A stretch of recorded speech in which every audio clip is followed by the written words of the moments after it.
Hello, everyone, and welcome to our sociocultural threat presentation on Pfizer. My name is Ethan. Today I'm joined with Carlos, Kevin, Ryan, Abigail, Harmony, and Arseni. And we're going to get into our presentation on the threats Pfizer faces.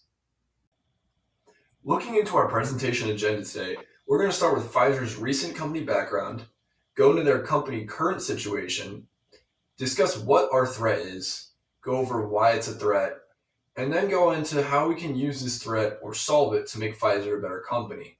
And then we will end with our conclusion. Starting off with a general company overview for the last few years, Pfizer is a company that has experienced historic growth during the pandemic thanks to its COVID-19 vaccines. However, in these last 2 years, it has faced a significant decline in revenue. Its sales fell from $101,175,000 in 2022 to just $59,553,000 in 2023.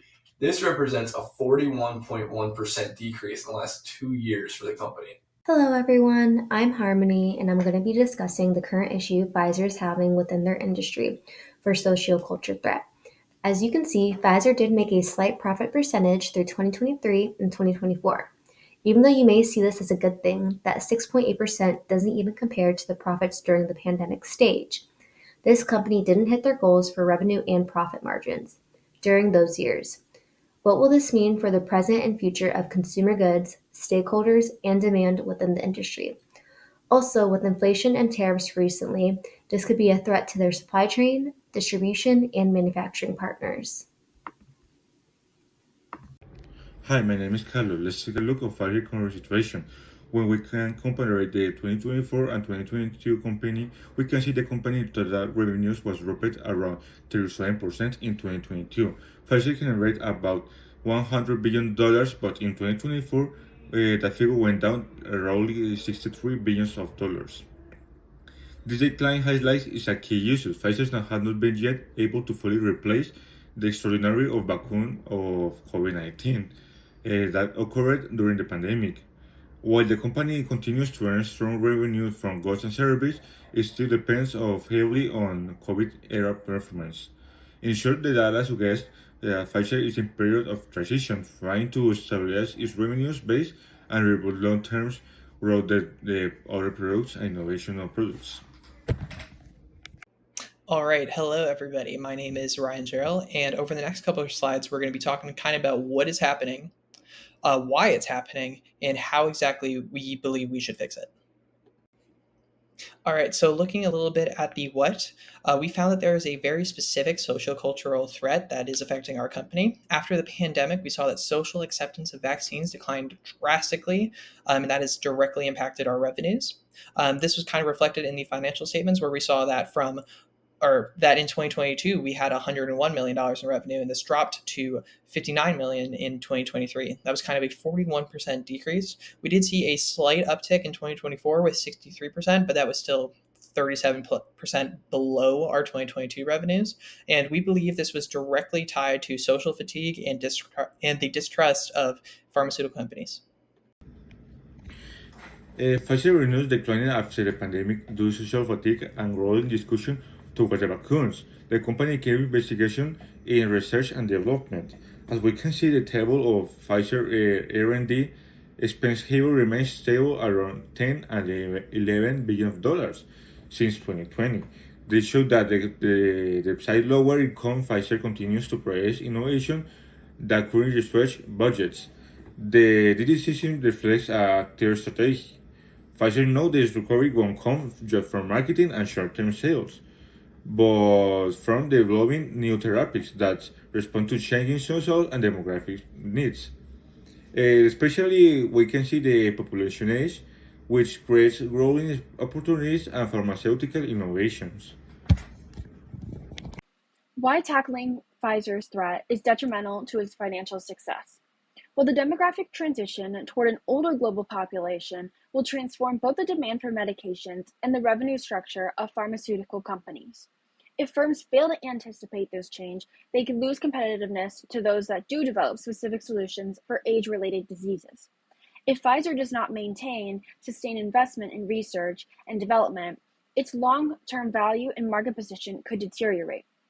keeping an annual R&D spending between 10 to 11 billion dollars, which is around 16.9% of its 2024 revenue, can protect its intellectual capital and ensure the company preserves technological leadership. This ultimately demonstrates resilience and strategic focus. Failing to do so would put Pfizer's market value and competitiveness at risk. How a challenge can be viewed as an opportunity. Well, after the 41.1% drop in revenue in 2023, the company decided to maintain an annual R&D investment between 10 to 11 billion dollars, equivalent to 16.9% of its 2024 revenue, as previously mentioned. This decision reflects a long-term strategic vision in which Pfizer seeks to reposition its portfolio towards therapies that address the needs of an aging population. In this chart, we can see the evolution to Pfizer revenue and research and development expanded from 2020 to 2024. The blue bar shows the company revenue. It increased a lot in 2021 and 2022 because of the COVID vaccine, but in 2023 the revenue dropped by 41%, which was a big challenge for the company. Even with this drop, Pfizer decided to keep investing around 10 to 11 billion dollars every year in research and development. This shows that the company wants to stay strong and keep focusing on innovation. As my classmates say, Pfizer is thinking about the future and want to create new therapies for the needs of an aging population. So, even when the income went down, the company continued to invest in its future, turning a challenge into an opportunity. Hi, my name is Arsene, and I'm gonna talk about how Pfizer can move forward with the strategy. So here we have three key action. First one is redirect part of the R&D spending toward health longevity programs. With a stable annual investment of USD 10-11 billion, Pfizer can allocate at least 15 to 20% of the budget to projects focused on diseases like Alzheimer's, Parkinson's, and bone fragility, aligning with the growing demand for geriatric medicines. Second is forged strategic alliance with biotech companies specializing in aging.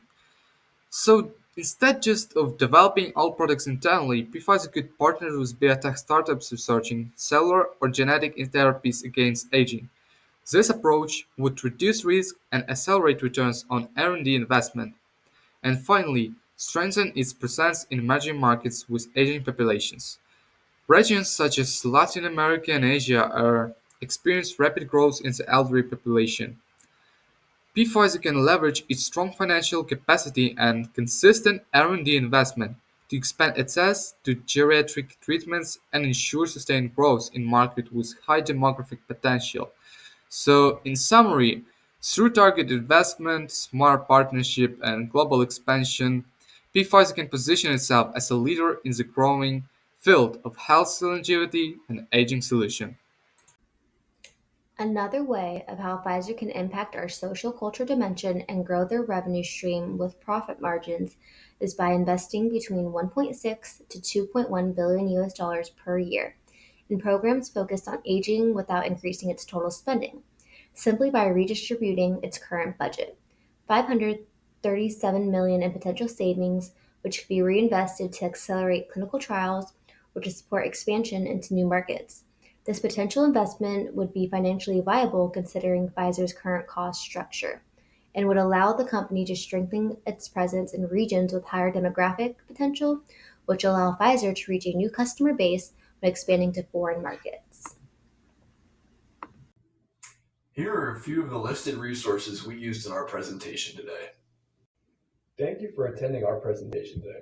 We talked about Pfizer's current threats and how we can solve them to improve our revenue. We hope our solutions are of benefit to the company.